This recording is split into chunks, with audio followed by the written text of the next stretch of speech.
Primera de Juan, capítulo 2, verso 7. Juan 2, 7 al 11. Vamos a dar lectura. Me da tanto gusto verles, hermanos, de verdad. En esta mañana fresca.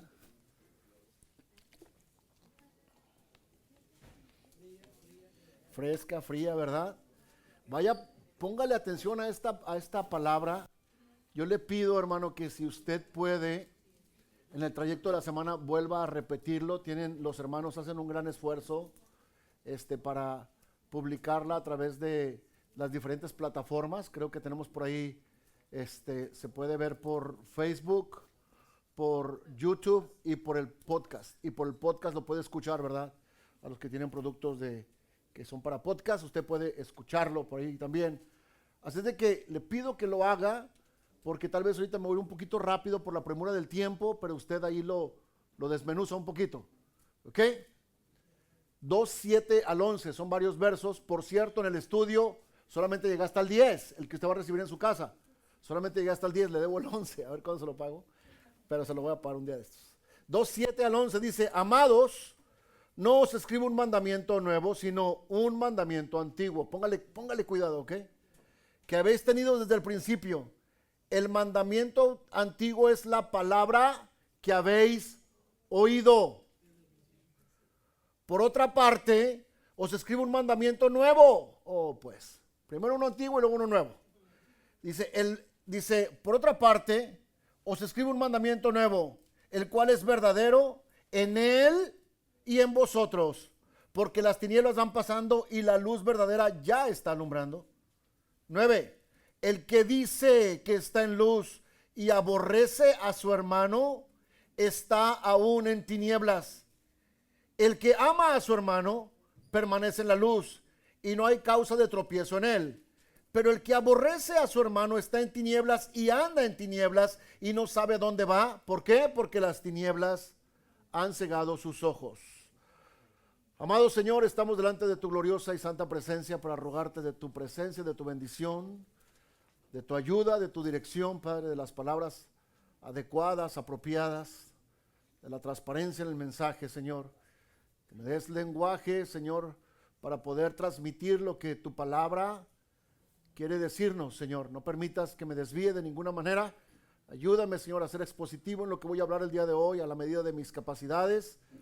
Señor Jesucristo, te ruego que tú te glorifiques en la enseñanza a tu iglesia. Padre, que nuestros oídos sean taladrados por tu palabra y que nuestro corazón, Señor, esté dispuesto a recibir el mensaje que transforma, que cambia, que renueva, que regenera, que restaura. Ayúdanos, Señor, por favor, te lo ruego. Y permite, Señor Jesucristo, que esta palabra nos lleve a ti, nos acuse, nos exponga y nos lleve a ti, por favor, te lo ruego, mi Señor. Te pido que tú bendigas a tu iglesia, a tus hijos, a mis hermanos que están en el overflow y los que estarán escuchando esta predicación o los que la están escuchando en otro lugar, en otro país, Señor, en otro estado. Te ruego que tú les bendigas. Gracias por mi hermana Yanela Delgado, Señor, que nos ayuda a traducir este mensaje. Bendícela en tu nombre glorioso, te lo rogamos. Amén. ¿Puede sentarse, hermanos? Hermanos, hay personas que escuchan esta predicación en inglés y yo le pido que si usted conoce personas que pudieran favorecerse de este mensaje en inglés, bueno, que lo transmita a ellos. Así es que ya no hay excusa. El verso 6, mantenga su Biblia abierta y vamos a leer desde el verso 6. Desde el verso 6 vamos a traer un breve resumen de lo que se habló la semana pasada y nos quedamos en el verso 6, por supuesto. Hoy estamos viendo del 7 al 11, hermano Moisés Díaz, así es de que póngale mucho cuidado con su Biblia abierta. Amén. ¿Amén o no amén? Amén. Eso. En el verso del 7 al 9, el apóstol Juan expande el verso 6.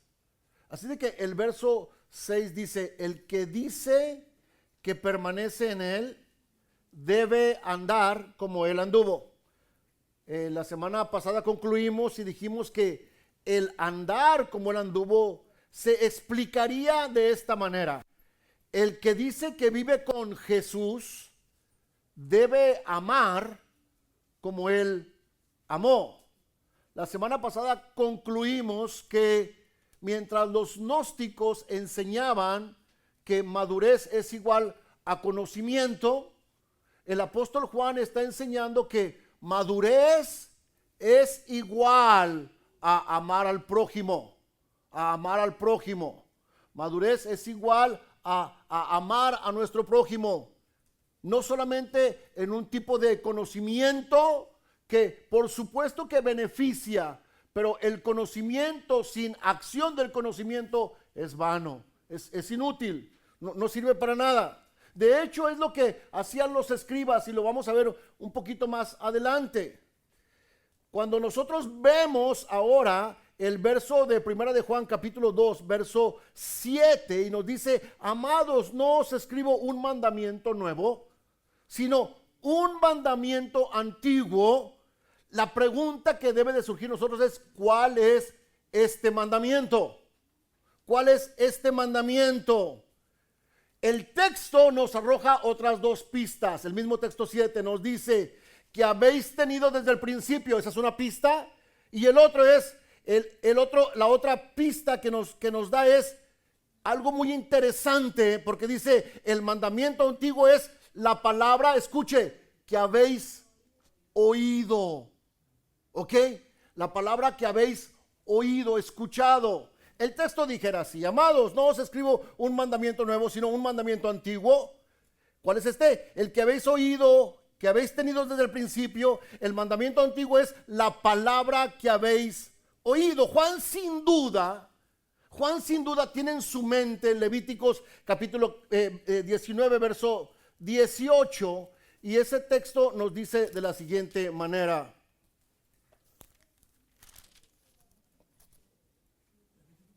no te vengarás ni guardarás rencor. No te vengarás ni guardarás rencor a los hijos de tu pueblo, sino amarás a tu prójimo como a ti mismo. Aunque la escritura nos enseña,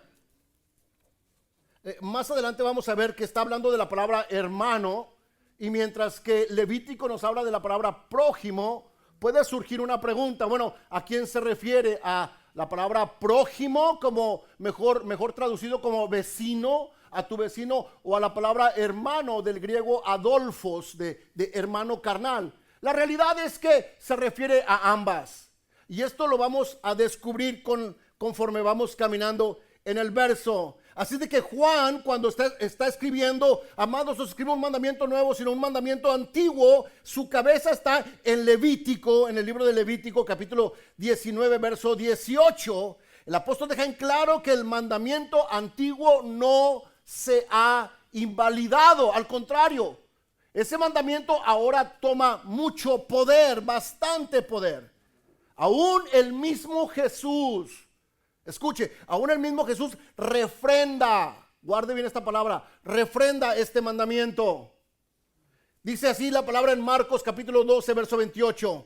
Acercándose uno de los escribas, que los había oído disputar y sabía que les había respondido bien, preguntó. La pregunta fue la siguiente: ¿cuál es el primer mandamiento? ¿Cuál es el primer mandamiento de todos?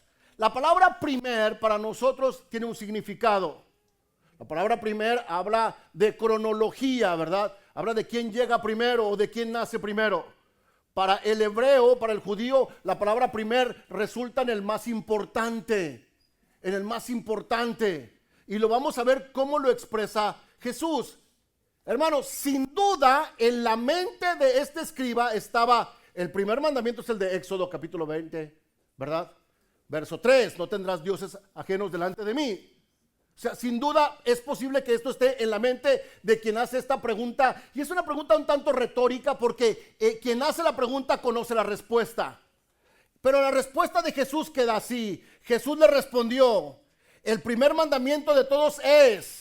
Ya no se va a la ley, ya no se va a Éxodo, ahora se va a Deuteronomio. Dice: oye Israel, el Señor nuestro Dios, el Señor uno es. Y no culmina ahí el Señor, sino que dice, y amarás al Señor tu Dios con todo tu corazón, con toda tu alma y con toda tu mente y además con todas tus fuerzas. No queda nada fuera. Este es el principal. Este es el principal mandamiento. Y el segundo es semejante. Amarás a tu prójimo.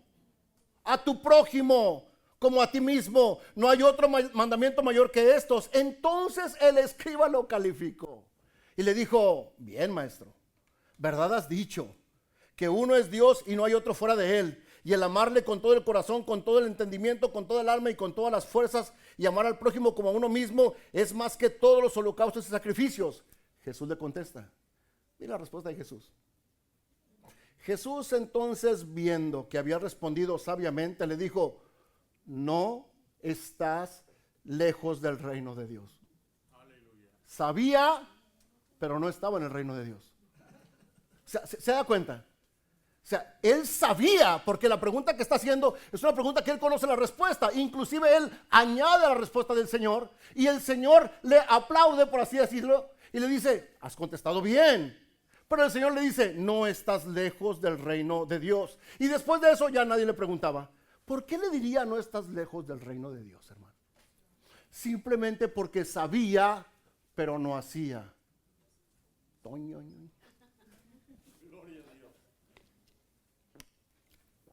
Porque sabía, pero no hacía. Esa es la realidad.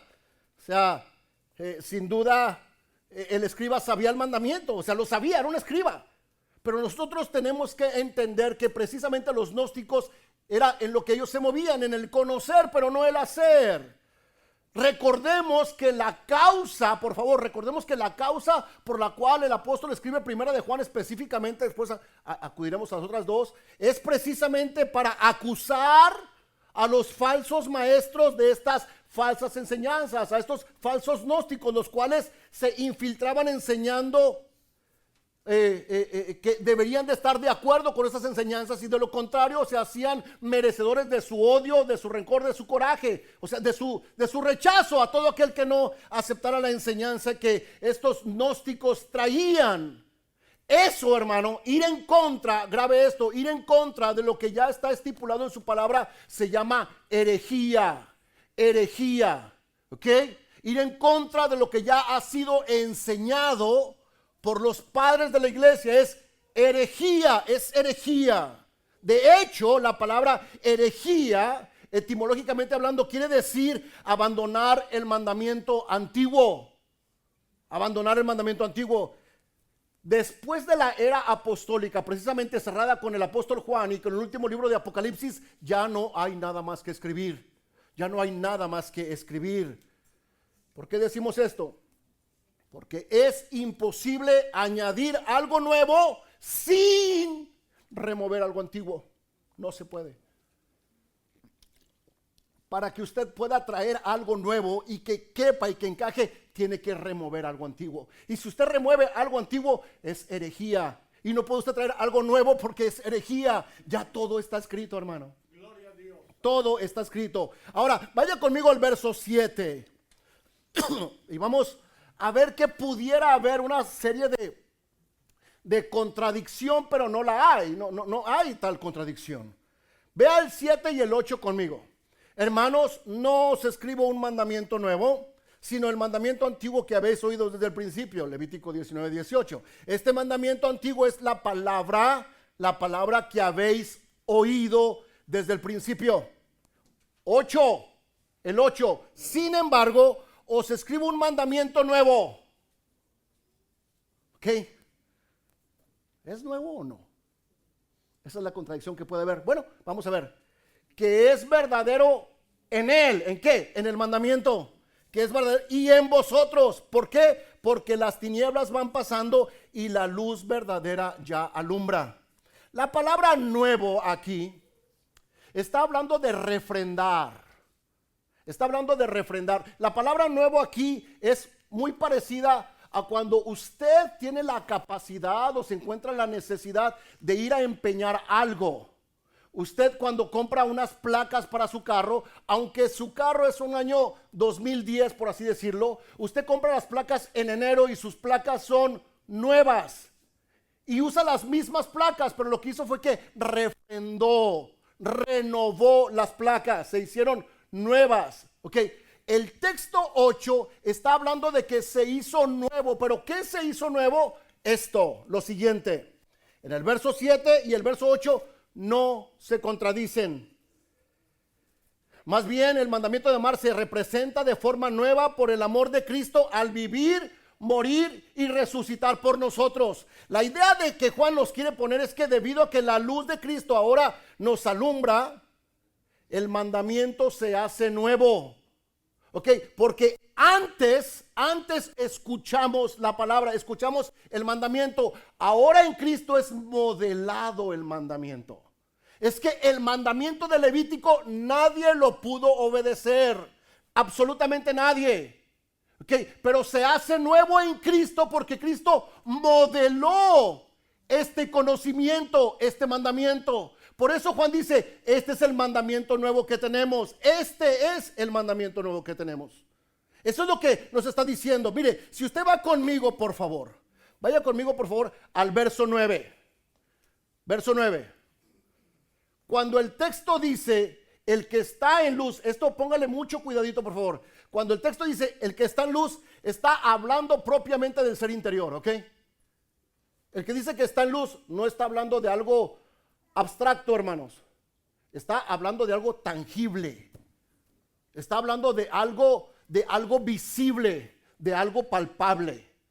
Estar en luz no es algo lo cual solamente usted se da cuenta que está en luz y los demás no lo notan. No, al contrario, los demás lo notan antes de que usted lo note. ¿Escuchó lo que dije? Estar en luz es que alguien más lo note antes de que usted mismo lo note. Si alguien le dice, te ves diferente, espero que no haya sido por una operación, sino que sea por otra causa, ¿verdad? Te ves, oye, te escuchas diferente, te ves diferente, hablas diferente. ¿Ok? Pero el verso 9 cuando dice, el que está en luz, está hablando propiamente del ser interior de la persona. Más allá de los actos, funciones, deberes, obligaciones, ya tenga el ministro o cualquier persona. ¿Ok? Con esto dejo de lado totalmente las funciones que podemos tener aquí. Las funciones que podemos tener aquí no garantizan absolutamente nada, hermanos. Nada garantizan. Cuando dice el texto, el que está en luz, se está refiriendo al interior de la persona. Al interior de la persona. Se está refiriendo a eso. El texto quiere poner en relieve que el amor está por encima de todo conocimiento, título o ministerio. Ya sea de cualquier creyente o de cualquier ministro. Está afirmando que si tal persona aborrece a su hermano, está aún en tinieblas, independientemente, hermano, mire esto, independientemente de la calidad ética y moral de la persona. Porque hay personas que pueden tener una ética sumamente alta, una moral intachable, pero tienen rencor, odio en su corazón. Que el texto lo que está diciendo, si tal persona, verso 9, está diciendo así. Dice, el que dice que está en luz y aborrece a su hermano, está aún en tinieblas. Probablemente considera que está en la luz, pero no está en la luz. Pretende estar en la luz, pero no está en la luz. Sigue estando en tinieblas. Es que para el apóstol Juan no hay tonos grises. ¿Se da cuenta, hermanos? Para el apóstol Juan no hay un pie adentro y un pie afuera. Y esto nos enseña algo muy precioso de Juan. La palabra amor está íntimamente ligado con la palabra disciplina. ¿Me escuchó? La palabra amor está íntimamente ligado con la palabra disciplina. Amor no es pasar por alto las cosas de una manera desobligada. No, todo lo contrario, hermanos. El amor te hace que tú seas culpable de actos que tú hiciste por causa precisamente del amor. No hay tonos grises cuando se trata de esta discusión sobre la relación del individuo con Dios. No hay tonos grises. Uno está en la luz o en la oscuridad. Uno ama a su hermano o lo odia. Que no es X, ¿verdad? No. O lo ama o lo odia. Cuando alguien está en la luz, está capacitado para amar El que está en la oscuridad no tiene capacidad para amar. ¿Por qué? Porque sus ojos han sido cegados por las tinieblas. Vea el verso 9. El que dice que está en luz y aborrece ¿a quién? A su hermano. ¿A qué hermano se refiere aquí? Si vamos a la traducción literal del texto, la traducción literal del texto dijera a su hermano carnal. Pero si nos quedamos solamente con la idea de su hermano carnal, entonces Juan está excluyendo al vecino. Juan está excluyendo al prójimo. Entonces Juan está poniendo ciertas barandillas donde usted puede actuar de manera carnal, pero con otros no. Pero la idea no es esa. La idea, según el mismo Jesucristo, cuando escribe en Marcos y en Lucas, está hablando acerca del prójimo. Entonces, no es que usted se la lleve mal con su hermano carnal, pero se la lleve bien en la iglesia. No, hermano, no está hablando de eso. No está hablando de que en la iglesia, y tenga mucho cuidado con esto, no es que en la iglesia usted sea una luz brillante, pero allá con sus hermanos usted es eso. No está hablando, o viceversa, ¿verdad? O viceversa, que tal vez con su hermano carnal ustedes amor, ¿verdad? Y miel, pero en la iglesia, hermano, usted es una luz apagada. No está hablando de eso el texto. Es que si usted se da cuenta, este texto parece una pistola que nos acusa a todos. Este texto pareciera que está en las manos de Juan apuntando a cada uno de nosotros. El que dice que está en luz y aborrece a su hermano, el texto lo que está hablando es en tiempo presente, aún está en tinieblas, aún está en tinieblas. Si usted recorre conmigo a Juan capítulo 3, verso 19, vea lo que dice Juan 3:19. Vea el tiempo en que se escribe y vea el tiempo en que está escribiendo el verso precisamente Juan. Por más que la persona considere que tiene obras de luz, está hablando de que aún sigue en tinieblas, aún sigue en tinieblas. Dice, y esta es la condenación, que la luz vino al mundo y los hombres amaron más que las tinieblas que la luz. Es decir, tales personas tuvieron la capacidad de vislumbrar la luz, pero amaron más que las tinieblas. Escuche lo siguiente, porque sus obras eran malas. Si vamos otra vez a Primera de Juan, capítulo 2, verso 9, vea lo siguiente, por favor. Dice así, el que dice que está en luz y aborrece a su hermano. Es que para que usted diga que está en luz, usted tiene que tener obras de luz. Tiene que traer una Biblia bajo el brazo, puede predicar, puede dar una buena clase, puede ser un buen maestro, puede nunca faltar a la iglesia, puede usted ofrendar y diezmar de manera disciplinada.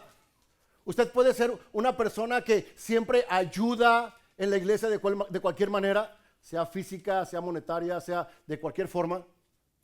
Pero el texto lo que nos está diciendo, esa persona pretende estar en luz. ¿Se da cuenta qué tan fácil es pretender estar en luz?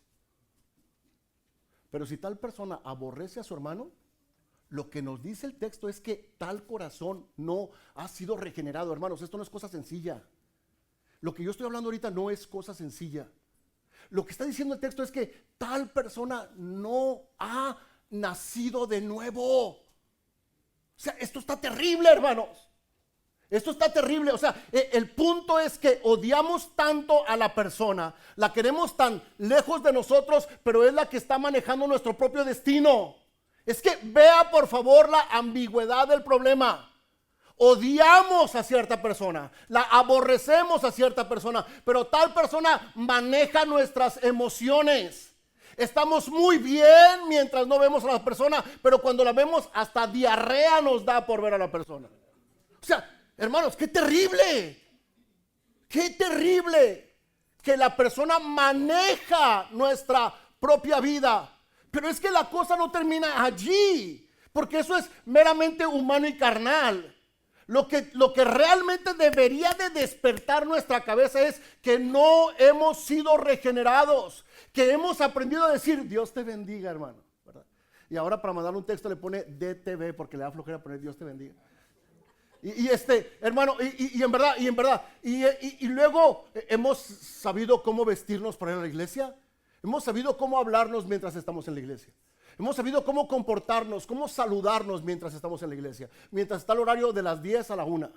pero ya después ya no. O sea, el texto lo que nos está reflejando y enseñando es, hermano, no hay tonos grises en este sentido.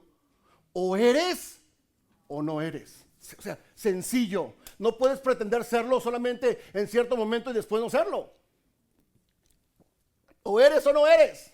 Juan se refiere a eso precisamente, pero vaya conmigo al verso 10. El verso 10 dice así: el que ama a su hermano, este permanece en luz. Escuche, este texto está para expulgarle mucho. El que ama a su hermano, este permanece en luz y no hay causa de tropiezo en él. Otra vez, el que ama a su hermano, este permanece en luz y no hay causa de tropiezo en él. Pero sucede que venimos del verso 9. Y el verso 9 está hablando, el que dice que ama a su hermano y aborrece a su hermano está todavía en tinieblas. Pareciera que el 10 está hablando, el que ama a su hermano permanece en la luz y no hace que nadie más tropiece. Parece que el texto se está refiriendo a que no hace que su hermano tropiece. Pareciera que el texto está hablando así. Entonces tenemos que hacerle ciertas preguntas al texto. Y el texto por lo pronto arroja dos preguntas que es necesario estudiar. Hermana Mirna Suárez, póngale atención a esto. Una primera pregunta.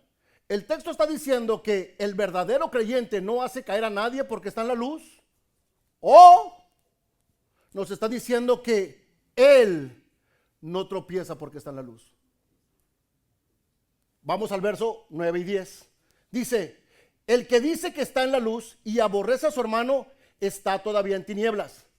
¿Okay? Dice como el que hace caer a su hermano. Se refiere a una segunda persona. Pero el verso 10 habla así.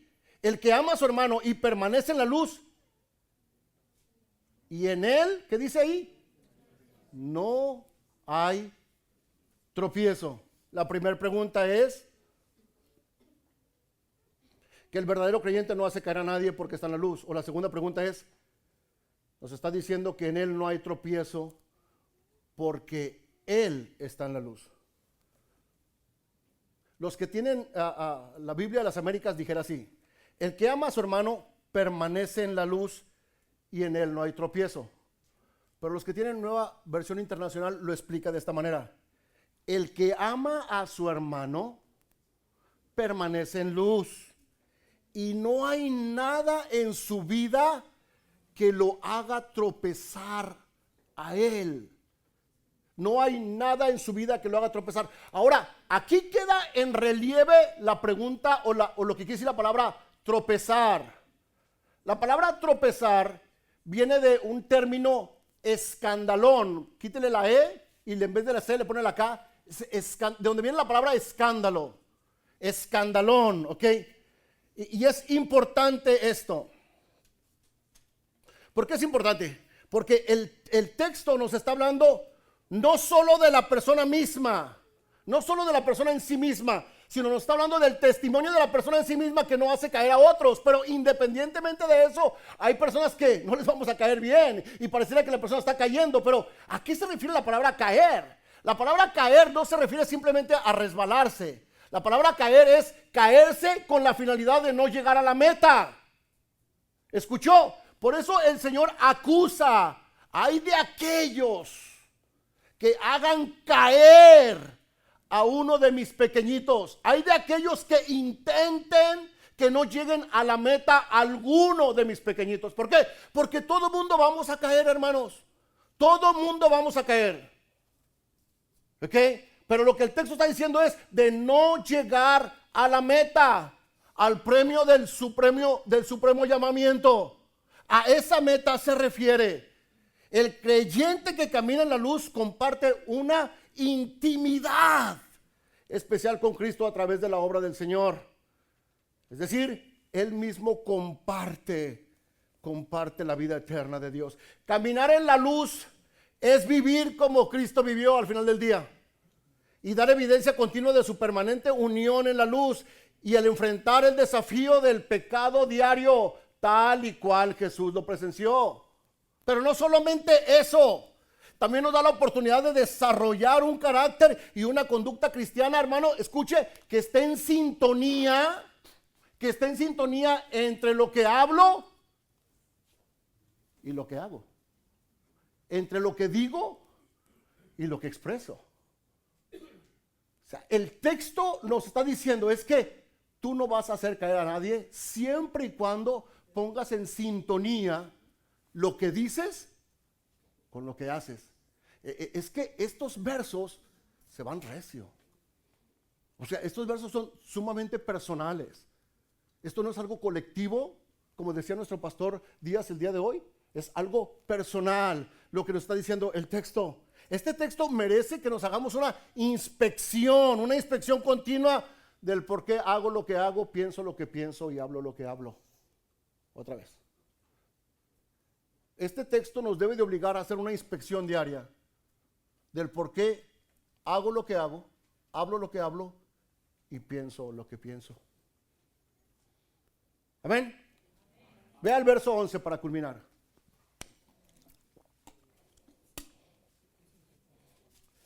Pero el que aborrece a su hermano. La palabra aborrecer quiere decir detestar. Detestar. Okay, no se confunda, hermano. No se confunda. Hay personas que no somos afines. Pero no quiere decir que nos aborrezcamos. ¿Sí?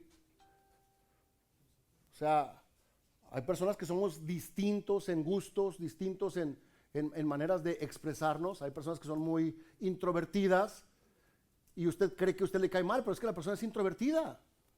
Y hay personas que son muy extrovertidas y también caen mal porque hablan mucho, ¿verdad? Son extrovertidas. ¿Por qué me miran así? Hay personas que son muy fáciles para poder entablar una plática, hay personas que son difíciles de entablar una plática y usted considera que tal persona a usted le cae mal. No, eso no es odiar. O sea, no pretenda usted caerle bien a todo el mundo, hermano, no lo va a lograr.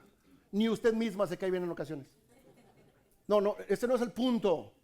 Odiar es detestar, aborrecer a alguien. O sea, que no soportas a la persona. Usted me podrá decir, pastor, estamos haciendo grupos, pero, ¿sabe, pastor? Preferiría que no me pusiera con tal persona. Porque eso no es odiar. Eso no es odiar, hermano. Yo preferiría que no me pusiera con tal persona porque tal persona y yo chocamos en la manera de cómo hacer el huevo con chile. Ella hace chile con huevo y yo hago huevo con chile. Entonces no se ponen de acuerdo. Entonces, ok, hermana, pero no es que la deteste a la persona. No es que, pero cuando la persona dice, hermano, hermano, ni siquiera, si esa persona entra a la iglesia, yo me largo. Y olvídese de los diezmos y las ofrendas porque ya no va a haber más. Y empieza la persona. Eso ya es de cuidado, hermano. Eso ya es de cuidado. ¿Me explico? Eso ya es odiar, ya es detestar. Hermano, si usted supiera cómo me cae mal esa persona que está, ay, no, la veo y hasta tenga cuidado con ese tipo de emociones y sentimientos. Tenga mucho cuidado, hermano. Eso no es correcto. El verso 11 revela precisamente esto. Vean lo que dice el verso 11. Voy a pedir a los hermanos músicos que se vayan preparando, por favor. Pero el que aborrece a su hermano, tiempo presente, está en tinieblas. ¿Sí se da cuenta del verso? ¿El que aborrece a quién? Ok, tenemos que entender esto. ¿A quién está enviando esta carta? ¿A una comunidad de qué? De iglesias. ¿Le está hablando a quién? A los hermanos de las iglesias. ¿Qué quiere decir? Que aquí hay hermanos que se creen hermanos, que piensan como hermanos, que hablan como hermanos, pero no son hermanos. O sea, lamentablemente esto es así. Okay, el verso 11 nos habla a una iglesia, El que aborrece a su hermano está en tinieblas y anda en tinieblas y no sabe dónde va porque las tinieblas han cegado sus ojos. Porque el que aborrece a su hermano está en tinieblas, escuche, camina como que anda en tinieblas, piensa como que anda en tinieblas, habla como que anda en tinieblas, hermanos, pues anda en tinieblas. ¿Verdad? O sea, si usted mira un animalito allá afuera y este animalito tiene una colita larguita y usted le hace y le mueve la colita y hace guau guau, ¿verdad? Y tiene 4 patitas y de repente lo quiere morder, le aseguro, hermano, no es un ratón, es un perro. Ok, Porque el texto lo que nos está diciendo es que entre nosotros hay personas que odian, aborrecen porque creen que son de nosotros, pero no son de nosotros. Más adelante lo va a decir en el verso 2:19. Lo va a decir precisamente esto. Yo quiero leerle lo siguiente. Y lo quiero leer porque yo no me atreví a decir estas palabras. Robert Bahan es un pastor en Oxford, en Inglaterra. Y él escribió lo siguiente, cito, él lo escribió. Lo que tenemos aquí son personas con una conexión visible, aunque temporal, con la iglesia. Sin embargo, su comportamiento hace evidente que nunca han salido de la oscuridad. Aquellos a los que llama hermanos, a los que odian, escuche, tiempo presente, la conclusión es clara. Están perdidos, nunca han sido regenerados. Los que odian a su hermano se diferencian de los hijos de Dios que todavía aún aquellos que están en tinieblas son amados por los verdaderos hijos de Dios.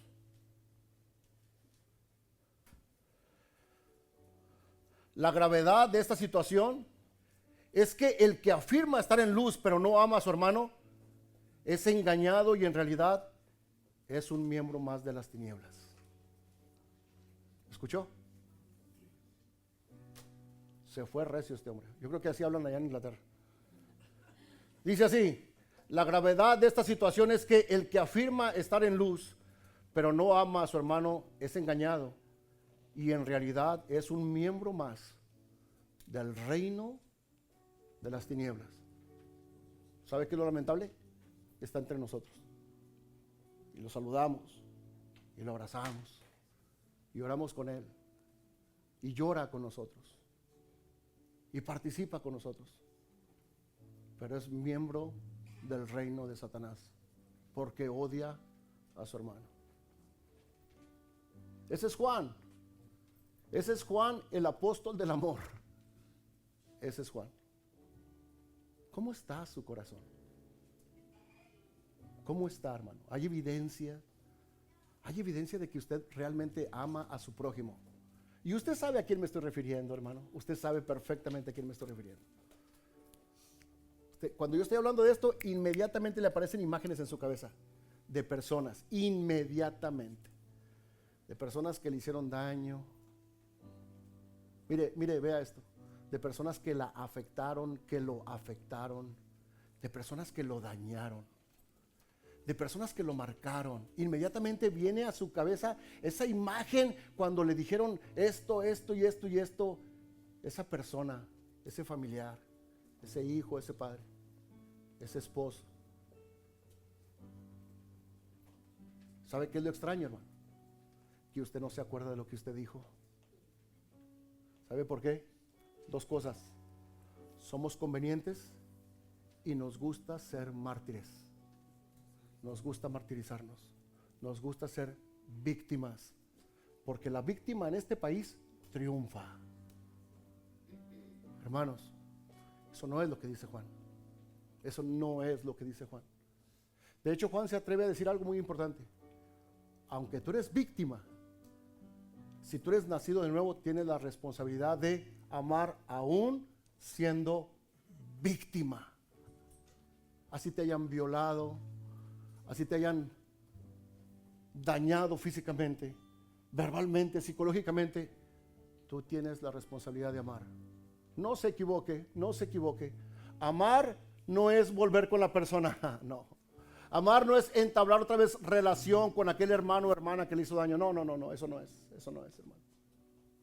Amar y perdonar es soltar, dejar ir. ¿Será que alguien puede dejar ir el día de hoy? ¿Será que alguien dice, ay, yo soy esa persona? Yo soy esa persona que canto muy bonito, leo todos los días, pero nomás me hablan de tal persona. Hermano, si se da cuenta que está en riesgo su vida espiritual. Juan nos está llevando a eso. Yo le pido que se ponga de pie, por favor.